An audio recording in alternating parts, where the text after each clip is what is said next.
Hey, welcome to the show. You are listening to the Roosic podcast. We are a roots music podcast based out of Nashville, Tennessee, where we talk to the local music scene and beyond. Today we have Ben Robinson. Ben is a bass player who plays all around town here in Nashville. Check it out.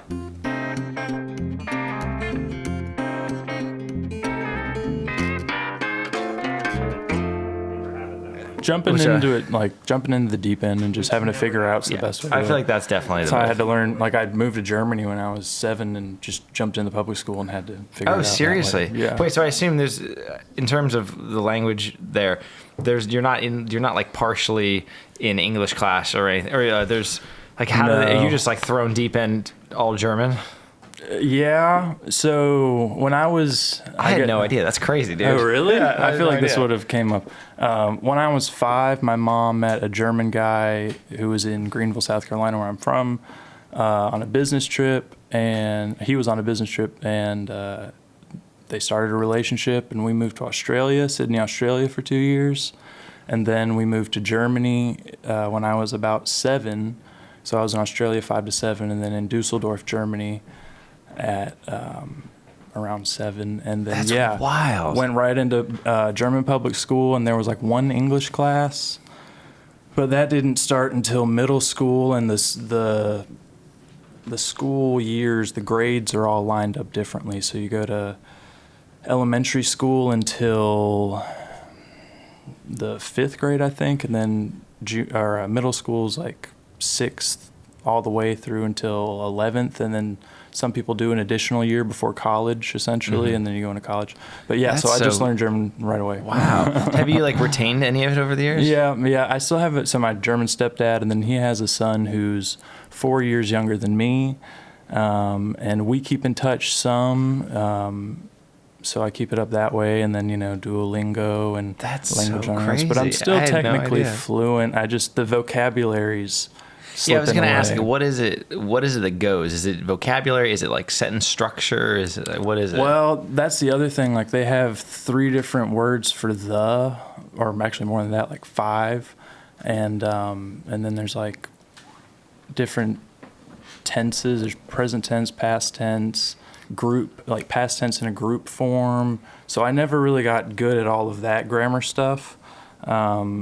But the main thing for me has been vocabulary. And then I moved back to South Carolina to finish high school and to go to like a music co-op high school thing where I started doing jazz there when I was 16, sophomore year of high school.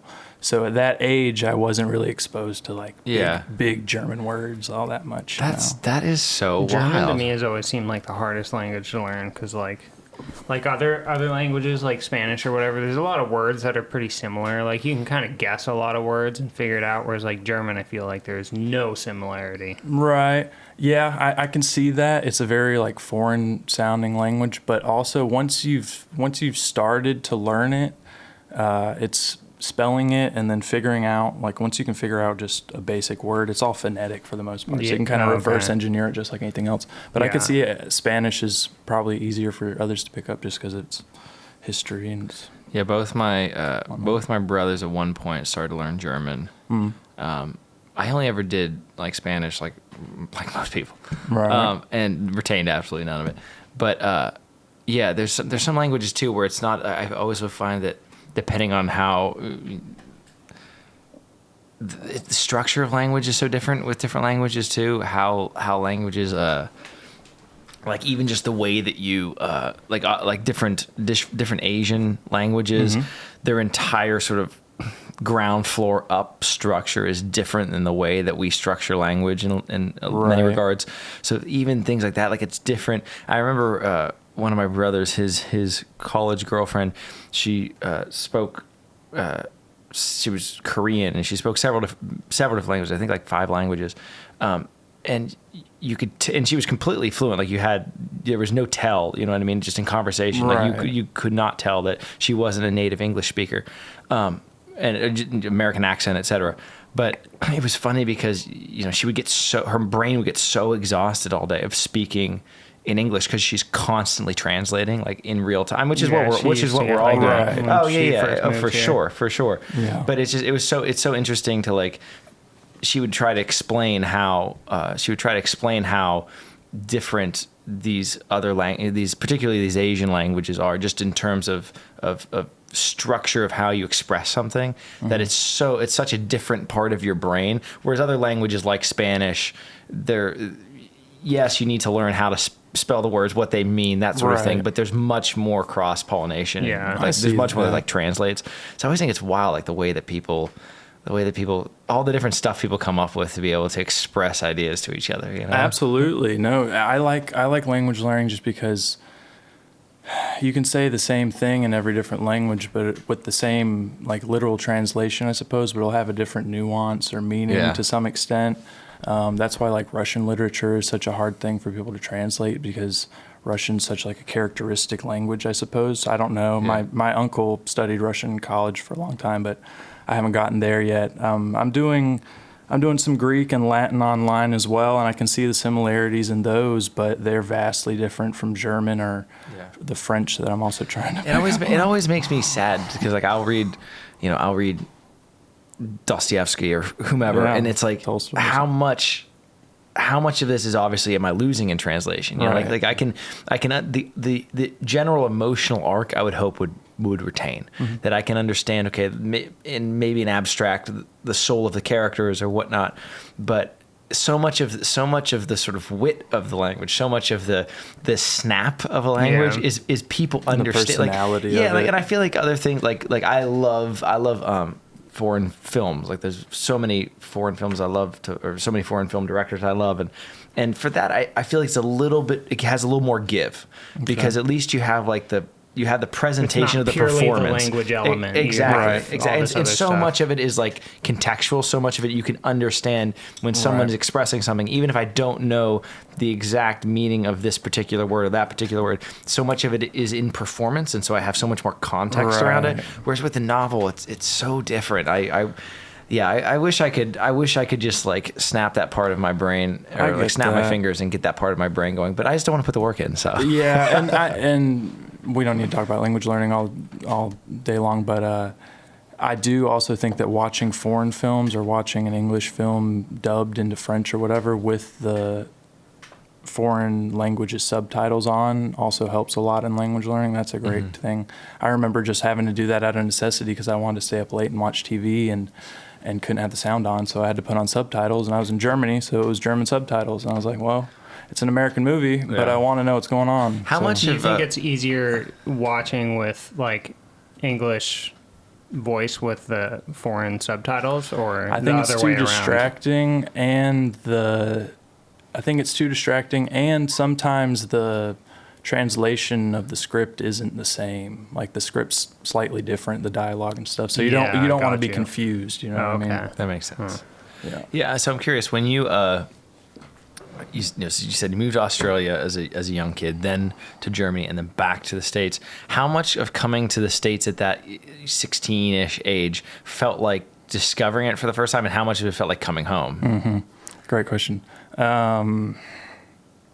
Yeah, that's crazy, man. That was something I had to kind of figure out in real time that I wasn't expecting, because my mom and stepdad and I obviously moved to all those places, and they love to travel, so we traveled a bunch, and I was able to experience many different cultures and see a lot of great things.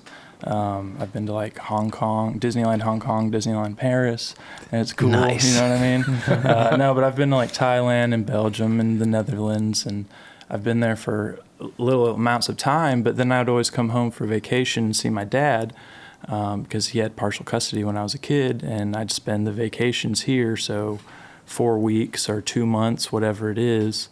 And that was kind of how I viewed America, and it was honestly kind of how somebody living in Europe would see it from the outside looking in, just because I was on vacation. I was with my dad, hanging out, having like the best time, and playing video games, going out and hanging out with my friends, eating fast food, whatever.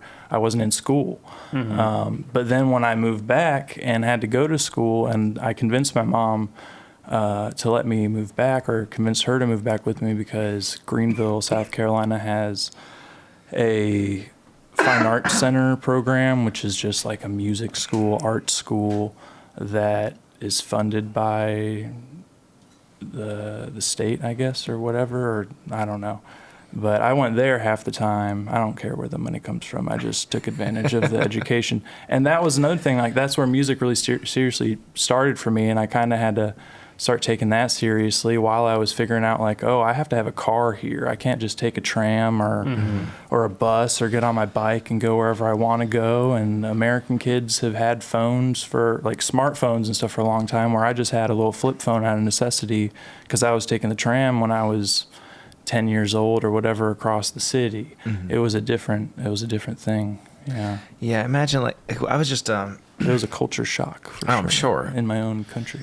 yeah, I was just in the Netherlands a few weeks ago, and I'd been to Norway before. I'd spent about a month or so, a little more than that, out there a few years ago for some music, but that was the only other part of that area of the world I'd been to. And I feel like so many of those people out there, they imagine, and this is completely understandable, America as sort of this monolith. Well, you know, if you live in Kentucky or you live in California or you live in wherever, it's all the same thing. It's America. Yeah. Whereas we're such we're just geographically very large, but we're really 50 different cultures. I mean, there's so much to the fabric of American culture, and we're so diverse here. Definitely. That's the thing that whenever I'm in a different part of the world, that's the thing I feel like most people don't understand. It's like, no, there's such a variety there that I think is lost on a lot of the world, just because, you know, they're viewing America through that prism of, you know, what they kind of see in popular culture, you know, which can be not the most accurate. No, Yeah. definitely. I might not have been really aware of that. I mean, I guess I was aware of it, but I just wasn't really super conscious of it until I moved back here, until I started thinking about touring and doing music on the road and stuff like that, and seeing how different things were. I went to Hawaii. I have a sister who's 14 years older than me, and she was born in Hawaii, and we went and visited Hawaii once or twice, and that's obviously completely different, but for different reasons as well. It's not mainland. And then I went out to California for a week, and that was completely different. And I've been to Kentucky and Florida and whatnot, and they all have a lot of similarities, obviously, but like you said, vast differences in their culture and their being. And that's kind of it's kind of what's beautiful about having been so many different places in Europe and whatnot as well, is because obviously you think of all these different cultures, these different countries that are all pretty small in comparison to the U.S., but have such vibrant or lively cultures compared to ours or whatever. And then you go and see them all, and you're like, oh yeah, okay, this is all the things I've seen on TV. But then you leave and you kind of come back and realize, oh, we all do the same thing. We just do them a little bit differently. Yeah. Yeah. Yeah, I think that's one of the things I'm grateful for in life is, you know, I grew up, my dad was in the Marine Corps when I was younger, so we lived all over the country, and I remember moving out. We moved out to California, to the West Coast, when I was 12, and I'd never been really west of, like, Colorado before. I'd spent a lot of time in that half of the country, you know. I had visited up north before. I'd visited up to like Oregon and that part of the country, but never really spent any real time on the West Coast. And I remember that was the first time it hit me of, like, how different that place seemed than the rest of the places that I had been in my life. And I think it was also the realization that, like, oh, those other places only seem similar because I've experienced all of them. You know what I mean? Like, you know, there's such a stark contrast between Pennsylvania and Florida. Right. But I had experienced Pennsylvania and Florida, so it seemed like, South Carolina. Exactly. Yeah. Right. And so it was this sort of realization of, one, not only how different a place like California is, but all these other places that I have been in my life, there's also that difference there too. But I think the thing more than anything that I'm most fascinated by with that is there is still, like, to your point, this through line of American culture. There is still this thing. Doesn't matter if you're in California or if you're in New York City or if you're in Texas or wherever. There is still this through line of American presence and culture that I think is really fascinating, because I think that's the thing that I love whatever that DNA is. I think Right. there's something really beautiful. No, there, you know? I agree. I'm a patriotic individual, but I feel like that term's also kind of changed over the years, and the whatever you want to call that, the common denominator of American culture over the last 20 years has changed. It evolves. You know what I mean? It's interesting. Yeah, it's strange. It's strange to see how that stuff changes over. I mean, even just over our lifetime. You know, it's kind of wild to see. But yeah, it's funny. Like you're talking, like you have conversations with people in other parts of the world, and like it's so funny. I can't remember if I said this to you or not, Brian, but we were at like a market when we were out there, and the people in that part of the world, and like everything, this is a gross generalization, but that's what I'm good at. You know, the people in that part of the world tend to be much more reserved. Let's say, like I found much less so than Norway. I think people in Norway, again, I was only out there 4 or 5 weeks, but I found the people were much more reserved. Netherlands still so, but to a lesser degree, you know, and I'm sure that's just for a great many factors. But it was funny. We were at this market, and this woman comes up to us, and within 5 seconds, didn't even have to utter a word. We looked into her eyes, and we're like, "Oh, she's American." And of course, we strike up a conversation with this person. And it's the first person in the entirety of that trip who's come up to us and like wanted to just super nice woman, just kind of in the same boat as us, just wanted to get the lay of the land. And it was this really funny moment of like, oh, right, I love it. Yeah, you always find each other. All the Americans abroad find each other somehow. That's funny. Anyway, but so not to pivot too hard, but what have you been? What's been the sort of the schedule been looking like recently in terms of the bass gigs? What have you been doing around town? So I moved here. What is it now? 2026. I moved here in December of 2022. I graduated college in May of 22. Taught private lessons, like a bunch of lessons for 2 different studios, and I was working at 2 recording studios actually, and having a great time. And then a friend of the podcast, Trent Gilbert, my good buddy that I know from college, great pedal steel player, electric guitar player, needed a new roommate, so I moved in with him, and he had an opportunity downtown playing bass at a venue I don't even want to mention. And then we ended up getting a spot at Layla's, which was great, and we did that forever. And then when I had that spot at Layla's, I was able to kind of get in the Broadway circuit. I played down on Broadway a bunch, and that was kind of what people knew me for, playing a lot of country gigs downtown for 3 years or so. And then the last year or two, I've been really, does that add up? Yeah, the last 2 years or year and a half, I've been kind of taking it easy more, doing more original music gigs, songwriter gigs, which I find a little bit more, whatever you want to call it, musically fulfilling or just fun for me. I get to kind of arrange my parts and work on the songs with some people, and I really like recording and working on songs, arranging, orchestrating, figuring out how to serve a song correctly from a bass player's perspective, but then also kind of thinking at all the other roles too. So I've been doing a lot of that. There's this great percussionist that just moved to town from Minneapolis recently. He's an older guy. He's not old or ancient by any means. He's just a little older than I am, and he's not too great with Logic or his interface. So I thought you meant like literal Logic. I was like, no. For a second like Logic like, poor our dude. Yeah. Rips a fucking pedal steel. No, I wouldn't be like that.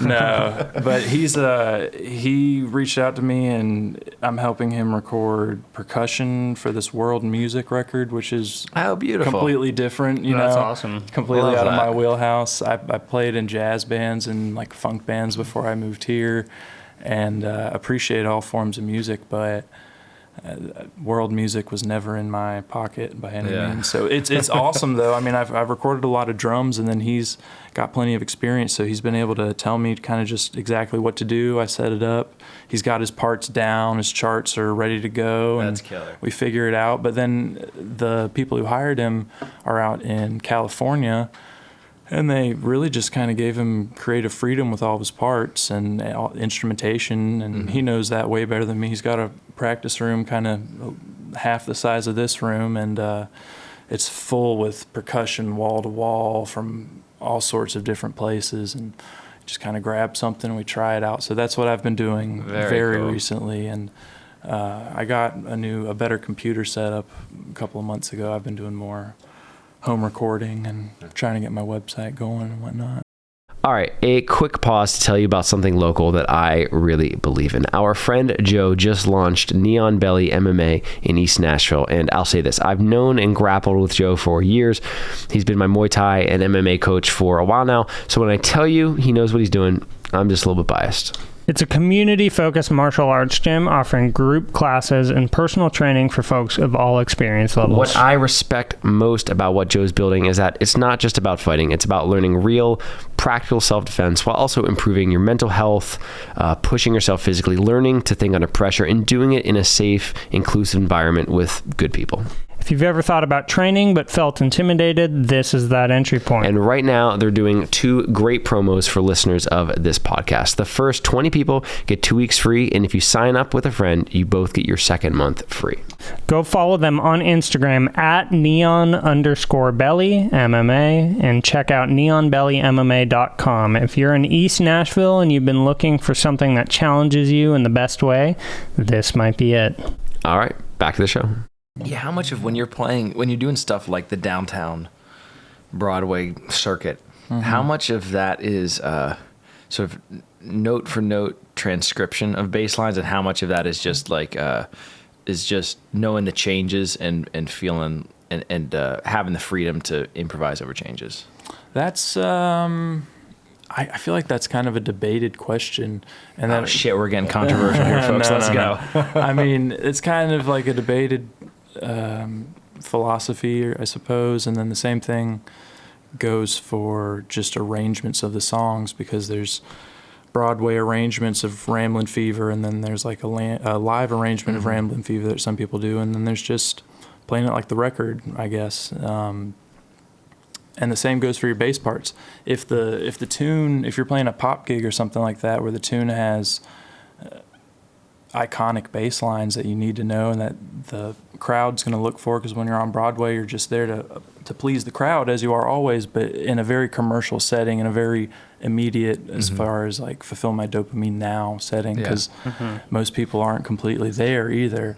And don't want to give you the most patience. people at Broadway aren't going to be like, oh, like what is he artistically going to do with the bass line to like, you know, the Police here? Yeah, they don't care. So they just want to hear "Don't Stop Believing" with the riff that they're going to recognize. You know what I mean? But for a lot of traditional country stuff, it's just a matter of knowing what the right groove is for that. If it's a shuffle, if it's a 2-beat shuffle, if it's a walking shuffle, if it's straight, if you want to do 1/5 quarter notes, if you want to do the heartbeat thing. If you want to walk and do one more than just like the Bob Moore sort of simple thing, the Ray Price, I shouldn't have said that, the more like Ray Price standard formulaic inside the box formula, or if you want to stretch out some more.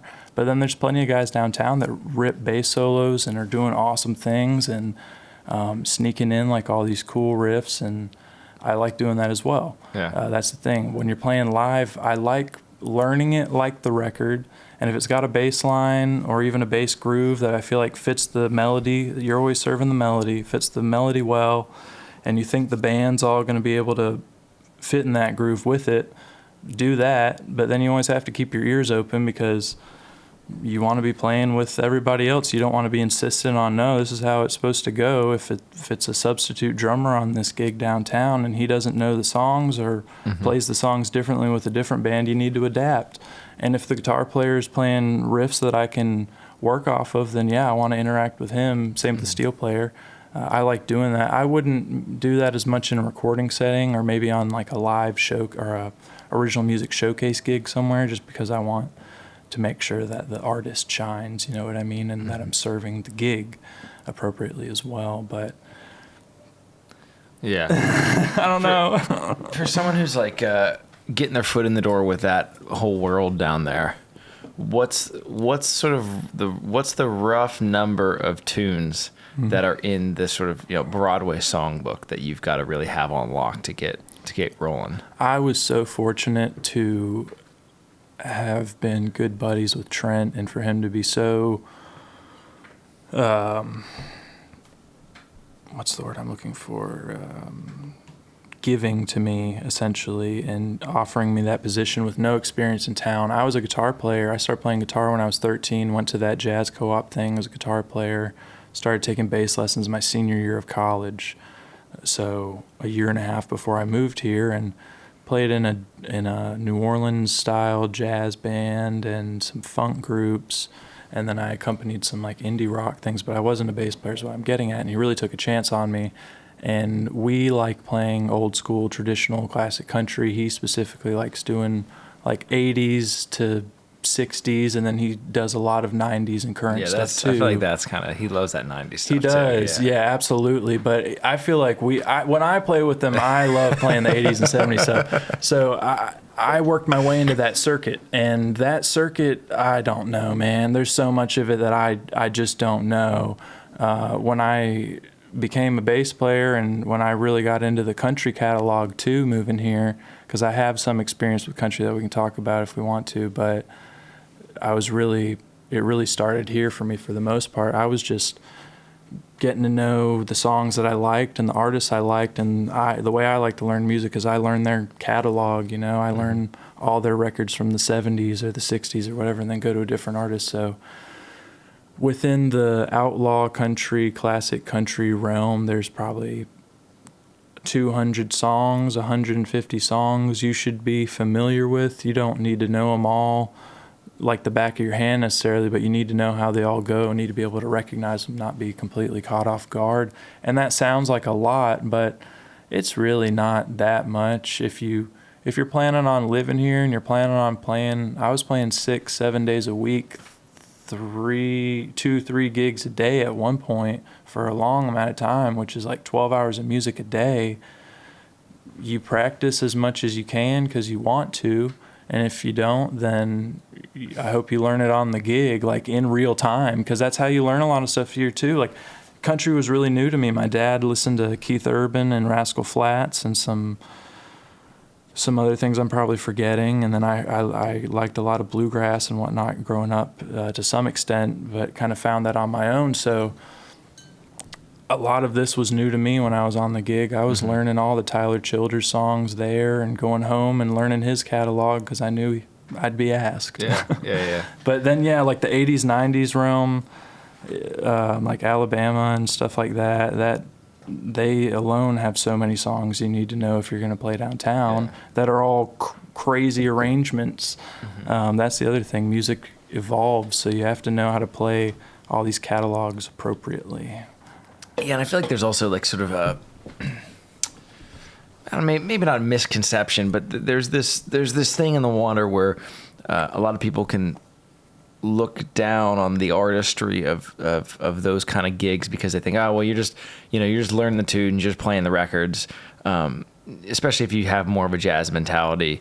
And yet I find I don't think it really applies in that way, because in my mind, at least, when you're learning a song, in order to really express it and to really be able to be present and live and play with people in that really present way that you're talking about, you got to know that thing inside and out, and you got to be able to take those detours as they come and hopefully present it in a way that's accurate to you and what you want to say. But you can still go through that process of understanding a song. You can still have that real full depth of understanding with a piece of music, and then choose to just kind of play it the way everyone wants to hear it. You know what I mean? Right. Like, you are, yes, you're choosing a certain path there, and maybe you are losing some level of creative freedom that I might want to venture on if I'm playing my own songs. But if that's the gig, I think you can still have a real great level of expression and artistry and just, real musicianship present, even if you're playing, even if you do play, okay, well, this is what Sting did on the record, and I'm going to play that bass line for the next 2.5 minutes because that's what these people expect me to play. I think those things can be present simultaneously, whereas a lot of times I think people can want to be in one of two camps with that. Like it's either, yeah, that's the gig, or Right. yeah, it's not my thing, you know? No, I get that. Yeah. I know a lot of guitar. Yeah, I mean, I feel like that applies to guitar players a lot. That's for how sure. that's how Yeah. I see it, because like playing downtown, like Guitars Cadillacs has 2 solo breaks that are both really iconic, and I think both of them trade between guitar and fiddle or something like that. I know one of them does. I don't know if the second one does, but some people play those just like the record because people want to hear it, want to recognize it, and then some people they'll play like the first 4 measures of it or whatever, and then go into their own thing, or Yeah. they'll embellish it, or they'll just rip their own thing. And as far as in the jazz realm, I feel like all those guys that are taking solos that you can't comprehend, or you can't follow them, or you think that they're not following the changes or something, the reality is they probably sat down and learned the melody and then embellished the melody and then embellished it to the point where the melody's unrecognizable. And then they were like, okay, cool, I'm comfortable with the song. Now I'm just going to look at the changes and fit in the key notes, the key color tones of the melody where it fits to make it recognizable. Yeah. But yeah. It's always interesting to hear people's processes with those things, because on one hand, everyone's doing the same thing. Yeah. Or, you know, at least if that's sort of the end goal, to have that, that real deep understanding. In a lot of ways, it's language. You know, it's being able to have the tools necessary Sure. to communicate what you want to communicate. Sure. I'm a firm believer in bass players should learn how to play the melodies as well. Oh, for sure. Yeah. And as I just kind of proved. But what was I going to say? Oh, yeah, but I'm not really one for bass solos. And I think most people that know me kind of know that. I'm trying to get better at it and whatnot, but that is honestly probably my weakest part of being a bass player is taking the spotlight.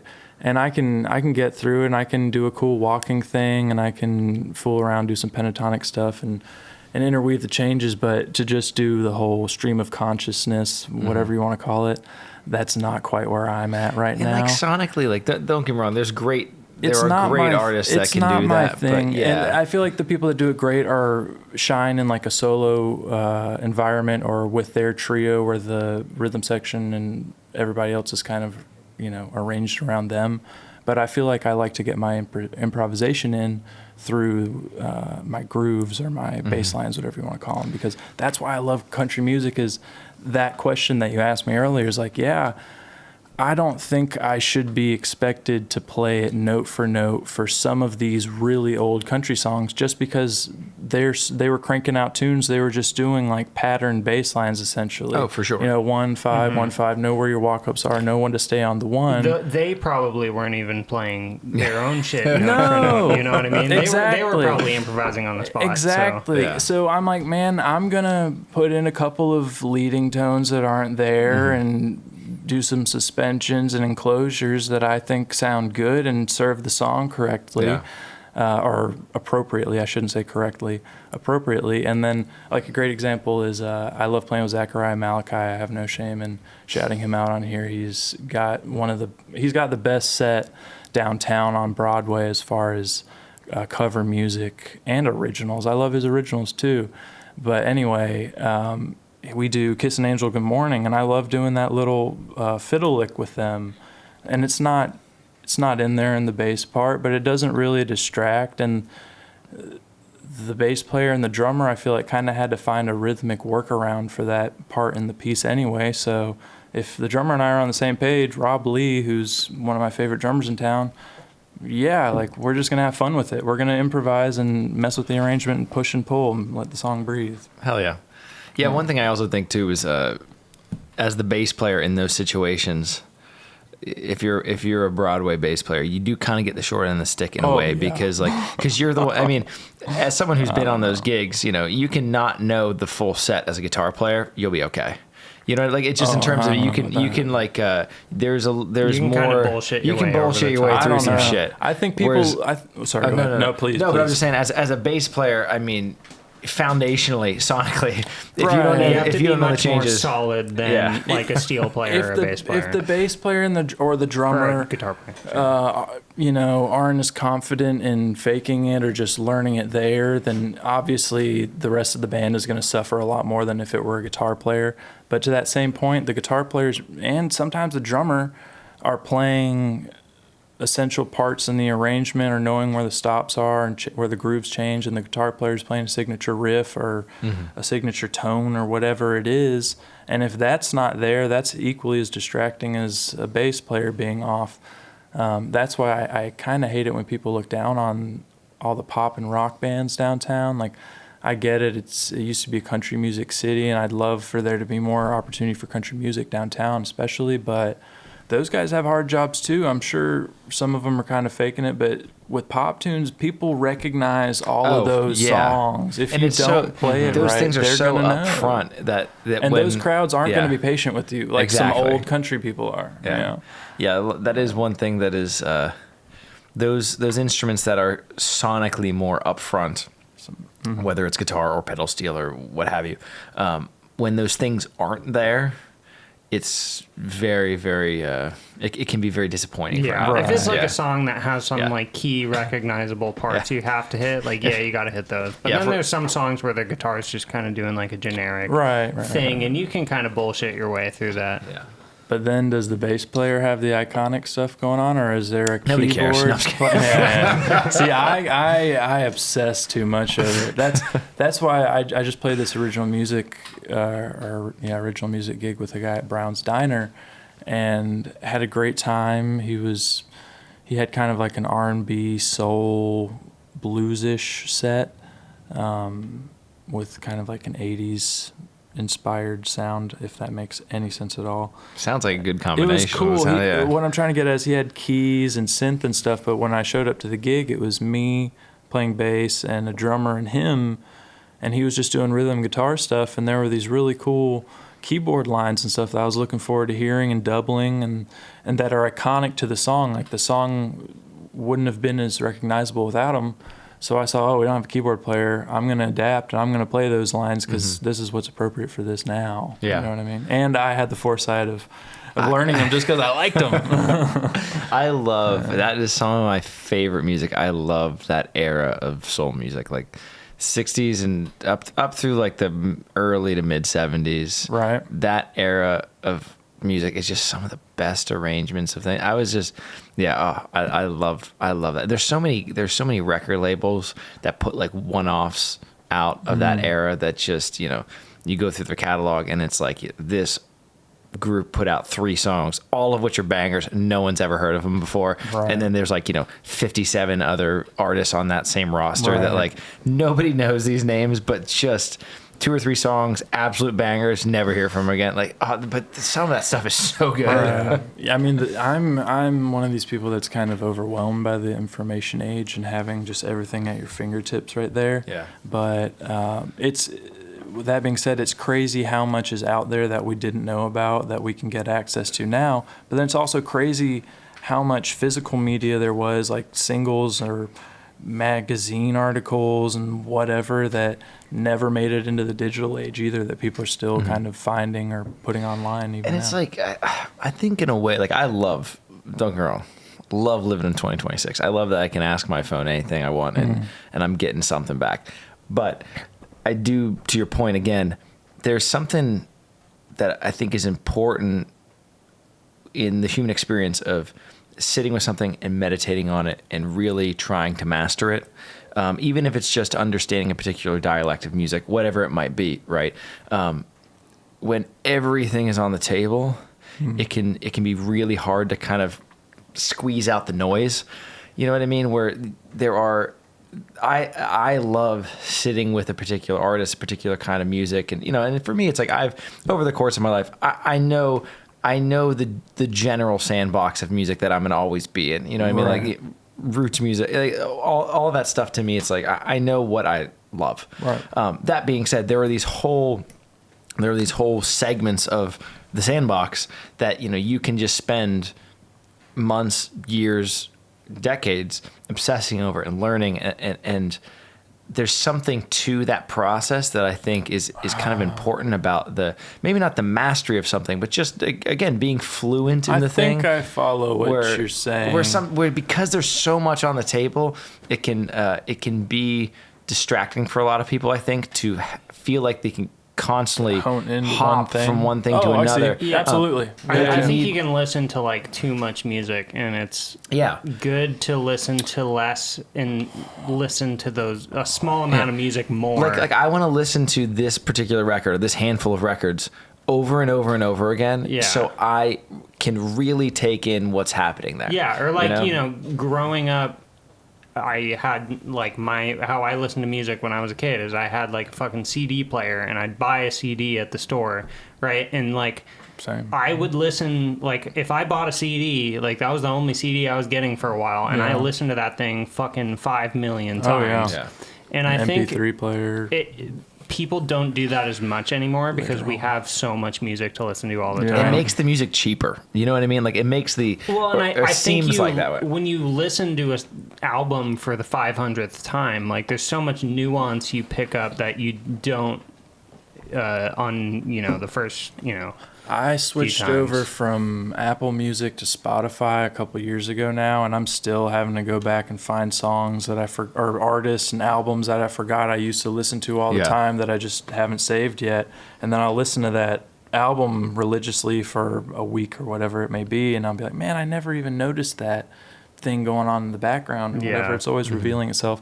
I do agree that, you can kind of be overexposed to too much, and as a musician, especially with social media, you can take a look at different players or listen to different records and be like, oh man, I should be able to do all these different things, technique-wise or harmonically, whatever it may be. But you really don't. No, you really don't. I think that is what makes it hard for some people to sit down and just take the time to get good at one thing, or to really... I feel like a lot of people are just too focused on becoming a jack of all trades. Yeah. I was like that for a really long time, and I think that did not do me well. I think I spread myself too thin. I wanted to be, because you hear these people who are just like good at everything. Most people can't do that, myself included. And then I think trying is, you just end up being okay at everything. Whereas it's. I envy the people who like knew exactly what they wanted to do and stuck to that one thing forever, because I feel like that's where you really... That's kind of what I try and do. I have a lot of... I try and do that now. Now I'm kind of like more honed in, but... I have a lot of people that comment on my playing, and whatever, man. Like, well, you can't, it comes and goes, Yeah. Everybody thinks what they're doing is best, and... everybody thinks that everybody else needs their advice, but really just stick to your gut. That's what I think. Yeah.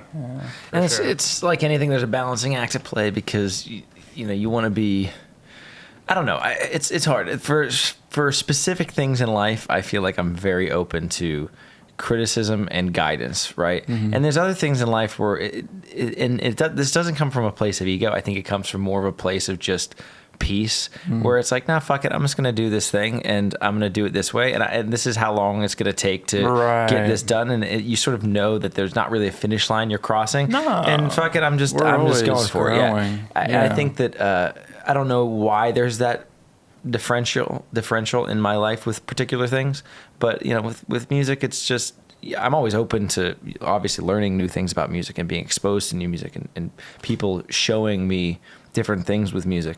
But I kind of know the lanes that I want to be in with that. Yeah. It's like, okay, well, just I'll stick with these lanes, and what I take in along the way, then that's great. But it gives you direction. If you're going after too many things, you're just kind of like...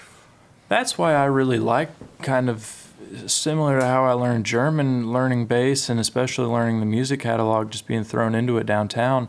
I really like that's how I learned, because I didn't really have the time to focus on how I wanted to play. I had to learn the songs, how they needed to be played to some extent, and then I had to learn how to play with Trent's band, and then I had to learn to play with all these other people that I was just getting called to play with the day of or whatever. So I just had to find how I was going to play consistently in all of those places essentially. Yeah, I mean, I think necessity is the mother of invention too. I mean, that you Right. sort of have to. There's something about that level of necessity that I think can be helpful for people, because For sure, especially in a time when everything is on the table and there is so Right, much there to sure. take in. I think just being like, no, this is what you're doing. Like I remember a few years back, I did a tour out. It was actually the tour out in Norway that I was talking about with my buddy Rye Bradley, who's been a guest of the show. And I was playing rhythm guitar for him and harmonica. Nice. And it was so great to be able to, like, I love it. It was sort of, without pigeonholing what he does, a lot of like early rock and roll, rockabilly kind of stuff. Cool. A lot of fun.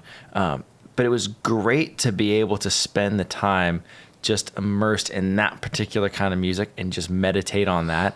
And you know, some of that was in my wheelhouse, some of it was out of it, you know. I kind of joke around, my knowledge of music sort of ends at like 1940, and then it's like, no, but like, that's cool. That's awesome. But like, that was fucking cool. Like, that was cool to sit with those tunes and have someone who's so knowledgeable about that kind of stuff, Sure. and show me, okay, this is what this person did with this song. This is how this is different than it. And that was a really fun experience to just sit with something in that way, and to experience that music in a way that I don't get to with a lot of other things, because it can be so. And I feel like those are some of the best players around town too, are the ones that really know the history of the people that they're playing, you know, or where it came from and how the style originated. Yeah. And the contemporaries. I'm gonna grab another one of these. You want some? Jim? I'm okay. Thank you though. All right, we want to take a second to thank one of the sponsors of the show, Ear Trumpet Labs. If you've watched the live performances we film here on Roosic, chances are you've already seen their microphones in action. We use their Delphina mic all the time in the studio, and honestly, it's become one of our favorite pieces of gear. Ear Trumpet Labs makes handcrafted condenser microphones that are designed specifically for acoustic music and live performance. They look incredible on camera, and more importantly, they sound amazing. They're built in Portland, Oregon, and you can really tell there's a lot of care that goes into them. So if you're a musician, engineer, or venue looking for a microphone that both sounds great and looks great on stage, definitely go check them out. You can learn more at eartrumpetlabs.com. And a huge thanks to Ear Trumpet Labs for supporting the show. Now, back to the episode. Yeah, that stuff can be awesome. Yeah. No, it's a lot of fun. For sure. Trying to think. We left the fridge on today. Jeez. Oh, dude, I totally forgot to turn that off. No, I That's all It's not right. making any noise. It's too late. When we're at a certain point, you gotta turn the fridge off when we're shooting. You know. Sometimes it'll growl at you. Oh, really? It's hilarious. Yeah.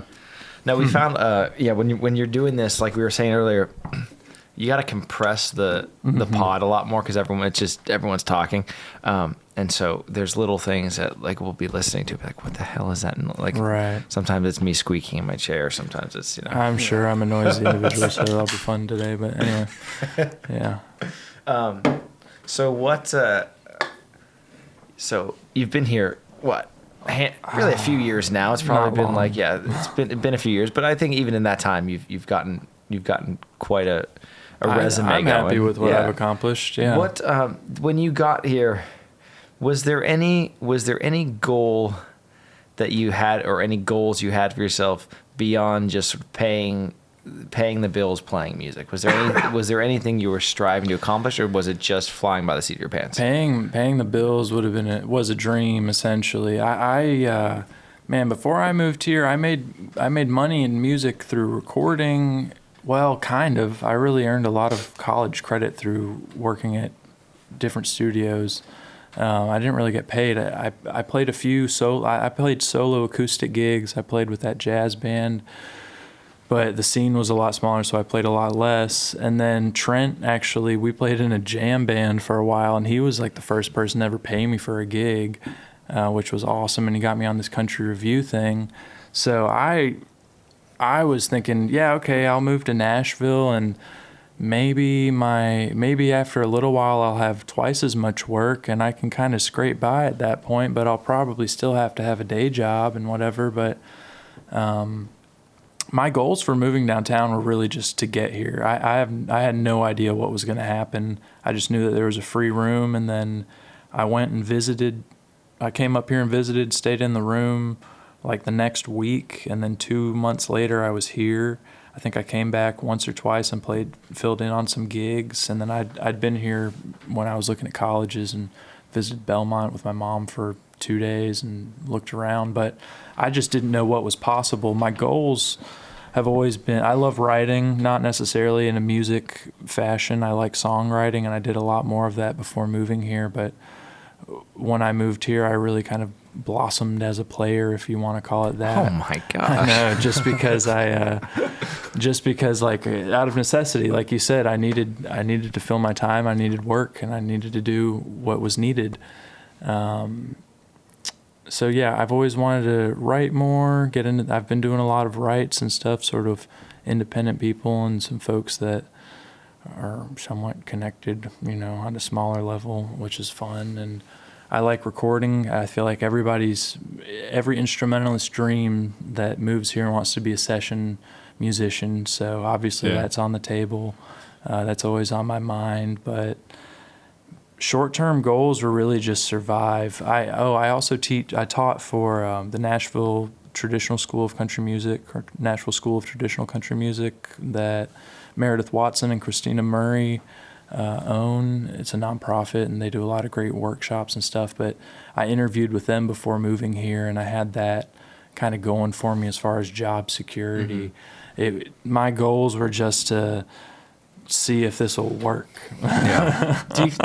When you're is playing bass when you feel most musically fulfilled, or are there other facets of music that does that for you? I love playing bass. I love the role of a bass player, just because I can fit into pretty much any kind of ensemble, stylistically or just size-wise, instrumentation-wise, I suppose. I like that I'm in the rhythm section. That's really fun with me. I like creating something with a drummer and percussion player and a rhythm guitar player. And I like I said, I just like, I don't know what kind of a person I am, but I just like to kind of help things and serve them and not be in the spotlight by any means, which is why like being on camera and being on camera back there is not me at Well, you're all. Doing great, buddy. Thank you. I appreciate it. No, I don't know. I mean, when I write tunes, I write them on guitar, sometimes on bass, but like 80% on guitar probably. And I really like what I'm doing right now. This arranging stuff is a lot of fun.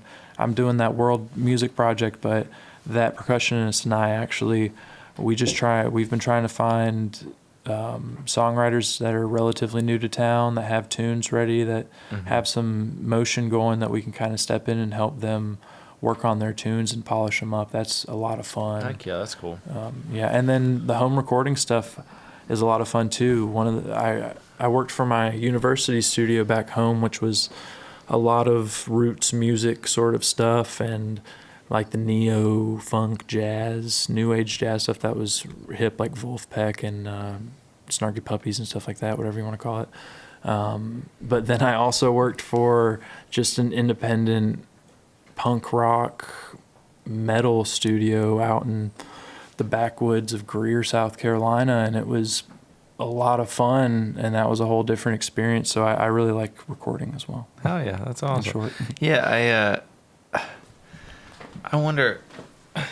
Like engineering, I should say. Oh really? Yeah, okay. I don't like mixing and mastering. That's just there's too much characteristic stuff to that. But I love being the technical guy that'll show up and set your gain levels and everything and put you through whatever cool hardware I have to work with. You know That's what I mean? awesome. Is that something you kind of want to do more of in the future? Or? I don't pursue it actively. If I put out like a beacon online or something, I'll mention it, but it's right there. It's engineering. It's never producing. I've recently kind of realized that producing doesn't necessarily have to mean you're Timbaland or something like that, where you're controlling. You have complete creative control and you're doing all the technical stuff as well.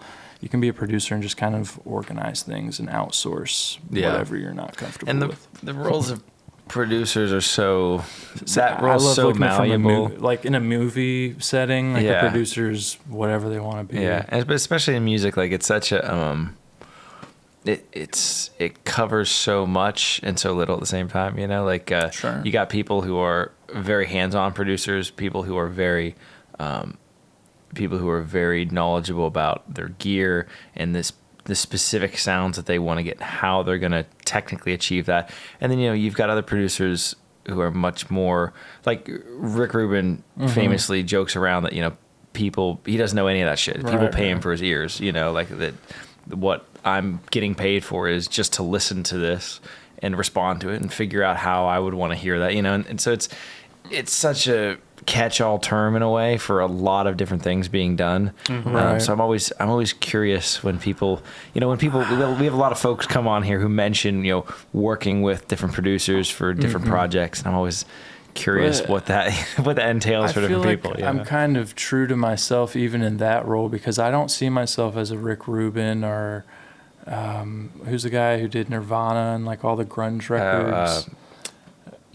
Or the dude with the Beatles. Like I'm not. I just don't have that.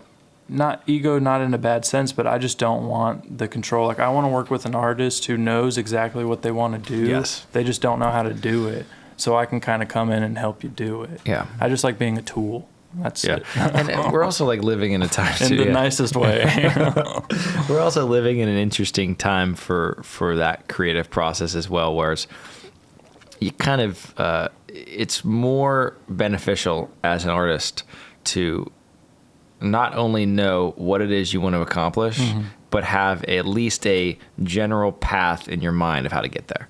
Like so many artists, they can be in a way a jack of all trades. They can say, okay, I not only do I have the artistry side of things taken care of, but I also, I can work Pro Tools, or I can work Reaper or whatever, and I know how I want to get to this area. Like I think that's probably the direction, if I had to guess, that music is going to shift more musicians, towards. Especially in the current age, have to be a jack of all trades to some extent, meaning like they have to be able to produce, they have to be able to record, at least demo their own music to some extent. They need to be able to do the marketing and the branding for themselves at a certain level, and then they need to have the performance stuff. And but yeah, I forgot where I was going with this. That's me with this show constantly. Like like to your point, even things like that, the marketing and sort of branding of what you're doing, so much of that, regardless of your crew that you have around you, whether you have people who are helping guide. Oh, you got it? You go ahead. No, but so much of that is still on you as the artist to know what direction you want to go in. And I think a big part of, I think musicians and artists in general are all very insecure, and that is fine. And I am extremely insecure, but I'm very confident in, it kind of goes back to like how I play the bass or where I want to be as a musician in the performance realm. I'm very confident in what I do want to do and what I don't want to do and the path that I'm going to take to get there. And I acknowledge that it's not going to be the fastest path. And a lot of other people kind of not look down, but comment and criticize that often, because they're like, well, you could do this, bite the bullet and do this, and that could help your trajectory. And it's like, yeah, but that trajectory would take me somewhere I don't really want to go ultimately.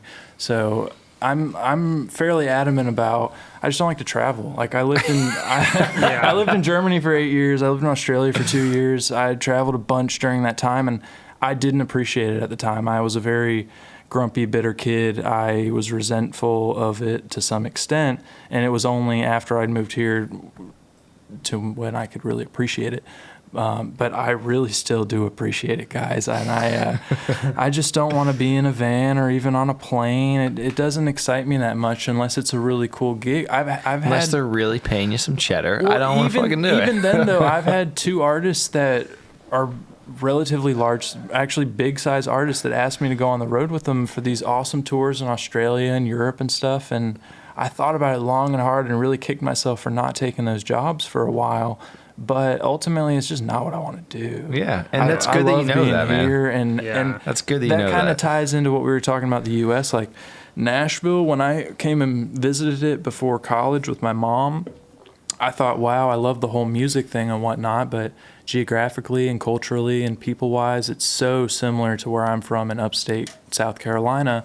So I just immediately fell in love with it, and the way it looked like home. I was timid to move away from South Carolina because I'd really just moved there, you know what I mean? 2 or so years prior of my high school graduation, which is why I chose to stay in South Carolina for college.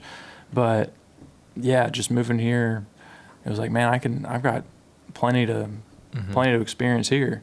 And I think it's plenty good of to experience know in the U.S. We had Dennis Crouch on not that long ago, and I mean, you're not going to find a more successful bass player. And he's sort of in the same boat you are. He's like, he's got some gigs coming up later this year, but he's like, I know what I want to do. Yeah. It's like, that's not what I want to do. It's not what I enjoy doing. And I think it's important to have that clarity of mind, right? To know what it is that you're trying to go after. Oh, and I've definitely made many poor choices in the 4 years that I've been here, and I feel like I'm on a good track now. But you got to be true and good to yourself, but you can't let that get in the way of other things. You can't be rude. Yeah. Do you think, to your earlier point, that artists, musicians, are very self-critical and very I don't recall exactly the word you used, but just self-critical, very very they can be very maybe self-deprecating in a way. Mm-hmm. Do you think that there's a correlation between the lack of do you think there's a correlation between success and those outlier artists who don't have those personality traits, who are more self-assured, who are more confident with what they do and what they bring to the table, and not being a jackass about it, but just I wonder about that a lot, because I do agree there's a lot of I think the stereotype of the musician or the artist is that sort of kicking yourself in the pants, constantly unsure of, is this good, is it not good? There is that stereotype, and I think it's there for a reason. I wonder how much of a correlation there is between that minority of people that are very good musicians or artists, whatever, that don't have that are more self-assured, that are more, this is what I'm doing, I'm fucking crushing this.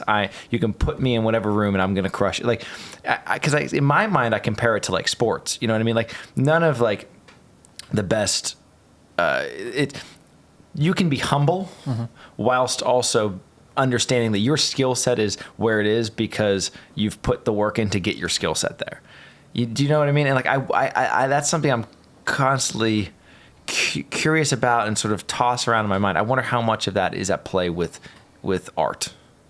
Like the success of an artist, like how much does confidence matter? How much confidence matters. It's because there's nothing fucking worse. Thing. We all know there's nothing worse than like watching. It doesn't matter how great that musician is. There's nothing worse than watching a singer, a songwriter, a guitar player, a bass player, whatever, up there performing at an incredibly high level and not owning it. And again, I don't mean like you got to be playing behind your heads and like sticking your tongue out and being like, I'm so fucking great. Like, but there's when something. Somebody isn't confident about what they're doing, like you can hear that. Oh, it for comes sure. Through. And again, I compare it to sports. It's like nobody gets to the level of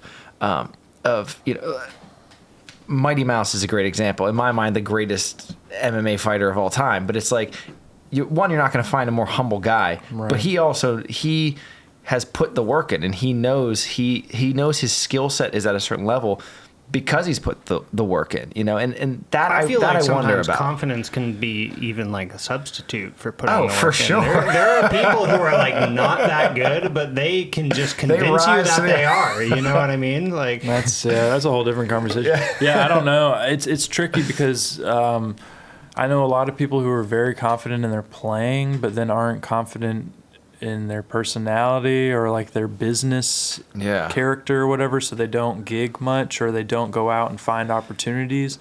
And then there's people who aren't confident in their playing, but they're confident in their personality and their frontmanship, so they'll go out and book, they'll be the people person all day long and just not put in the prep work for the music part. Mm-hmm. And maybe they're not as confident in that regard, but I just don't know if they care as much. So I don't know if the confidence factor really weighs in there. And again, you can have a real awareness and humility to what you're doing, whilst also having that sureness in what you're trying to accomplish. Like, you don't need to be a jackass. Like, I'm not saying it's like, does everybody need to be Kanye West to succeed? But I do think there's something about being secure in what it is that you are trying to do that I think is a benefit to people. I think ultimately just being confident in yourself and whatever you're doing, your process is what creates success. But then also having the outward confidence helps a lot, because you can be somebody who never leaves their house and produces for some Grammy artist or whatever, some songwriter that goes out once a month and meets people, but primarily just works from home or in his little circle, and be equally as successful as somebody who's out there in the limelight, confidently, like trying to shake and move in that sense. Mm-hmm. Yeah, I guess it's just one of those things keeps me up late at night and I ponder. I try not to. I go to bed at 10 now. Nice. 10:30, 11. Yeah. I need to start doing that. I've been having this. I have such a problem with sleep because sleep has always been the fucking hardest thing. To me, it's the first thing. It's the first thing to go. You know, like I'm such a type A personality, and I'm such a routine based person, and so whenever more stuff needs to get done over the course of the day, and I'm so bad with with letting things go. Like, I have to, in my mind, I've got to get up at this time. I've got to do X, Y, and Z. And it's been at a real detriment to my sleep particularly the last like couple years. And finally, really, honestly, this past week, it's so nice. I have summers off because of teaching. Yeah. And I've been telling myself, okay, you've only got a month and a half or whatever until summer finally rolls around. Maybe take it, like, give yourself that extra hour of sleep every night. Yeah. You know what I mean? And I think I might have to change that, because there's nothing worse than like, and you get so comfortable with it. You get so comfortable with functioning with no sleep, or at least I do, that I don't think about it. And I think it's to the detriment of a lot of things in life. I can do without much sleep. Like, there was a point in my life for like 2 years here where I was going to bed. I was getting home at like 3 a.m. and going to sleep at 4 a.m. from a gig, and then had to be downtown at 10 a.m. Mm-hmm. So it's like, what I have realistically 4, 5, 6 hours to sleep maybe. But if you can get to sleep at that point, you know what I mean? Mm-hmm. And now I deliberately go to bed early. I think 10:30 might be a little early. I probably go to bed at like 11 and then realistically fall asleep around midnight or so. But yeah, I love being a musician, and I love that this is my way of making music. But this is where people might not like me too much, but being a musician is my job. Like, I grew up in going to choir practice with my grandpa and sing along to the radio and, banging out rhythms and trying to figure out the lyrics and whatnot, and then going home and writing songs and playing guitar and fooling around on the piano. Like, music has always been a huge part of my life, but ultimately it's always just been my dream job. I think that's what all of us want. And sure, I want to live and breathe music, and I see it as one of the highest forms of communication and expression, like improvisation in that sense, or even if it's an arranged thing and you're all in that flow state together, I think it's something really magical and special. But ultimately, what controls my routine and my day-to-day life is just what I want to do that day. Mm-hmm. Like, I put a lot of time into music because it's my job and I love it and I'm curious. There's so many things that I haven't pursued, but yeah, I mean, I don't want to. I like waking up. I like waking up early. I am most productive in the morning. My cats wake me up early anyways, so I wake up early. I'm most productive in music at night at like 2 a.m. That's how I am. I'm just charting stuff, or I'm recording or whatever. So I kind of have to pick and choose what nights I'm going to stay up late and work while my girlfriend goes to bed early. And, you have to figure out the cats and everything around that. And there was a time, like when I first moved here, it was music all day long, because that's what it was the part of my life where it was like, this is what I moved here to do. This is what I want to do right now.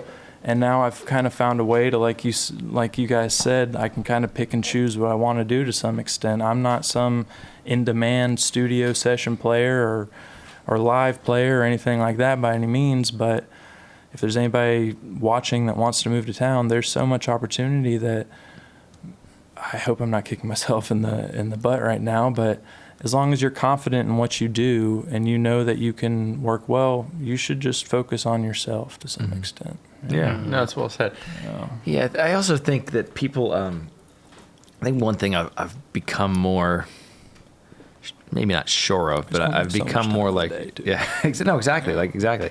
But I think as time goes on, I become more keen to the fact that people do really have their own internal clocks, and people, and it's hard to fight against. Like for me, my natural state is I'm a late night guy. I want to be up till 3 a.m. That's where my brain is most productive, especially creatively. Yeah, and me then too. I want to get up at 10, 11, 10 o'clock in the morning.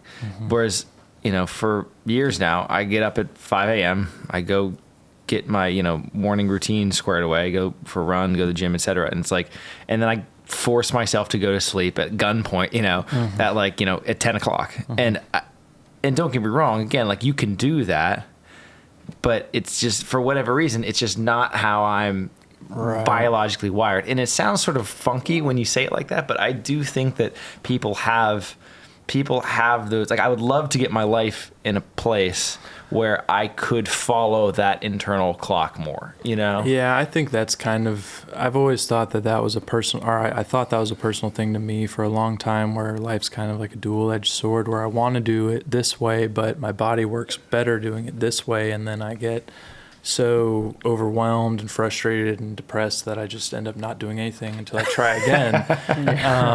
But in reality, that's just everybody. Like everybody has things that they want to do that they don't know how to do, and then they've got a life where they have to spend their time washing the dishes at 12 a.m. sometimes because that's the only time you can do it. So you have to like adapt, and that's the thing. Like you can't plan ahead. My mom passed away early when she was like 60, which isn't young by any means, but it's early in life, and you just never know what's going to happen. And my sister's dad passed away 2 months before that.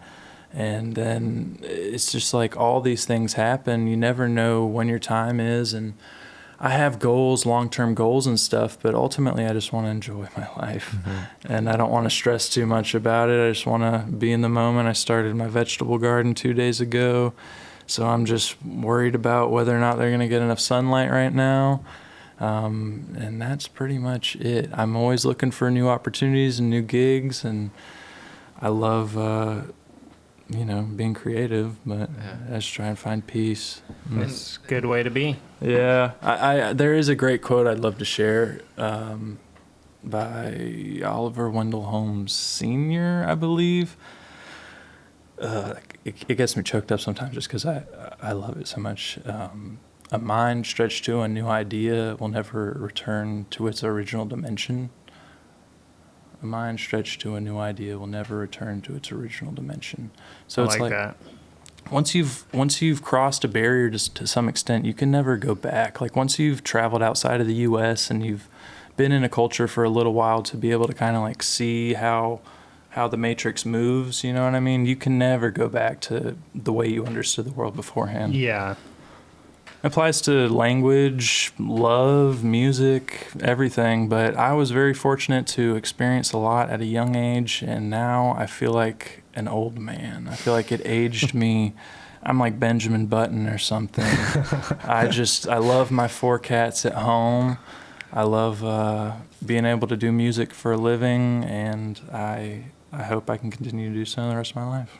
Well, I think you've put yourself, it seems like, in a good position to make that I think happen. that's like a better environment creatively too, rather than like keeping it simple. I feel like fosters kind of the creative mind a little more than having a super hectic. I agree. I love stringed instruments, and I feel like I can play them. I gravitate towards them well.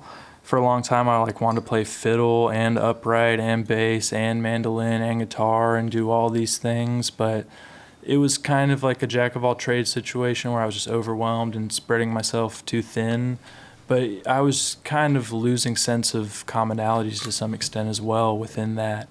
And you know, I don't know what I'm trying to say here, but I think, yeah, being just confident in what you want to do and take the time to like really hone in and focus on something is important, because I really try and be good at upright bass, electric bass, and bass 6 if ever anybody ever wants that, because I think that's a really cool niche thing. And to just be confident in those kind of sounds is really cool. And as a rhythm guitar player, there's so many like different definitions of that, you know what I mean? There's so much nuance and precision in simplicity. And you said this earlier, but I think it bears repeating because of how true it is, but there's only so many hours in the day. Yeah. And I think if there's anything I've learned in my brief life up until this point, it is how true that statement is. And it's so hard I think that can be the greatest curse in life from two dimensions, right? Like on one hand, people can go through life without trying to accomplish much of anything, and those hours can take a real long time to click by. Like you can sit in a day for what to many of us would seem like an eternity. And then on the other side of things, if you really are driven and you've got shit that you want to get done, oh my God, the days are so fucking short. Oh yeah. And as much as it sucks to be in that second group of people, I would so much rather be in that situation. You know? And then when you start like adding collaboration in the mix, because I feel like I was plagued by video games and watching a bunch of movies as a kid. So I always, for a long time, I saw your job was just how you make money, which is how I see it to some extent still, but you have to be interested in it as well. And I was like, okay, yeah, I'm going to get whatever job I can so I can retire as soon as possible so I can just hang out and enjoy my existence. Play video games and watch movies. Yeah, exactly. And then I grew up fast, luckily, and figured out, no, I want to like spend my life doing more fulfilling, productive things. So yeah, like whether it's working on a record or something at home or working with, I mentioned earlier, my buddy Cooper Dickerson, who we moved to town at similar times, and he's a steel player, and we're loosely working on an instrumental record together, and it's so much fun. But he's got a touring gig, and you know that's a thing that he wants to do that I don't want to do, and he plays with other people, and we want to do this thing together, which is a record. But there's only so many hours in the day. There's only so many days in a week, weeks in a month. We got to figure out how we can line it up. It's yeah. Well, dude, I'm so glad that we lined this up today. This was a fucking blast, man. I'm glad. Thanks for coming on. Like I was saying this before we started rolling, but there's always a couple that we've got coming down the stretch that I'm really looking forward to, and this is one that we'd tried to do a couple times. I'm just really glad. I'm just really appreciate glad y'all being patient with No, me. dude, same here, man. I mean, it's a good problem to have, but we book these things usually out a good way, so it's always fun when those ones that we're excited for come this way. Well, I appreciate it. It'd been a while since I'd been able to see you guys, so I'm glad I got to come in. Hell yeah, man! Catch Thank up. you so much. Appreciate Absolutely. it. Absolutely. Cool. Yeah, man. That was killer. That was such a fun time, man. Oh, thank you. That was awesome. Thank you. I'm stoked to hear that sounds because I think that's gonna sound really beautiful. Yeah, me too. Thank you. I'm looking forward to it. Do you want to grab?